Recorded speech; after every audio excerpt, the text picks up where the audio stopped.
Good morning, day 1. Pero yung aking pupuntahan ngayon ay yung aming halamanan, magdidilig. Aming mga halaman sa baba ay yung mga bunga na.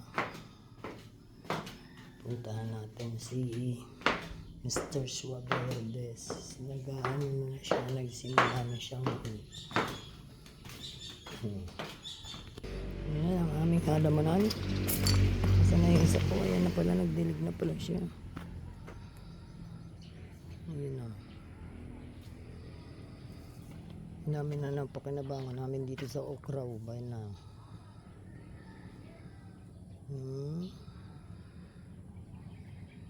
Yung upo.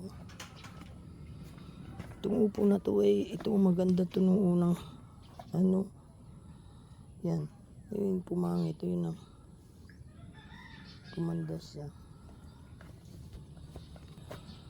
Talong.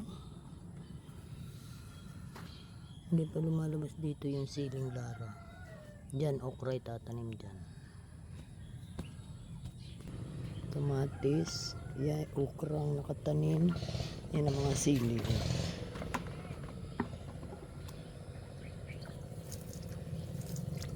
Yan okra.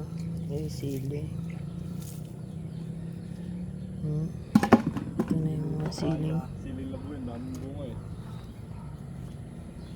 Mga sili, oh, ang ganda ng bunga nitong isa. Late lang nito. Ang tinanim ko. Pero ngayon bumubunga oh. Oo nga, may hinog.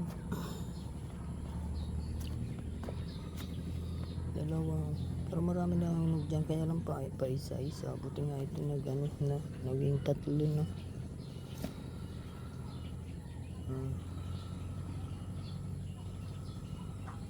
Yan siya. Mga sili. Ito yung okra.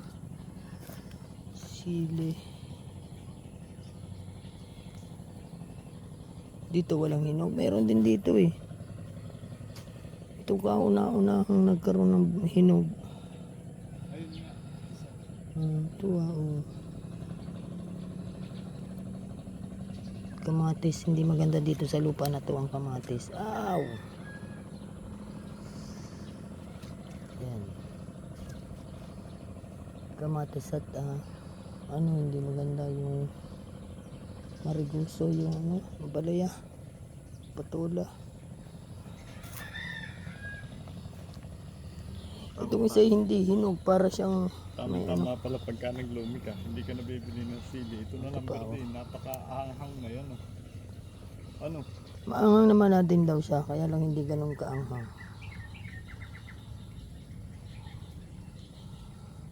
Basahin mo mabuti tayo at maghapon na naman yung ulan, ay yung init. Walang ulan. Yung sili na kahit hindi gaano basa.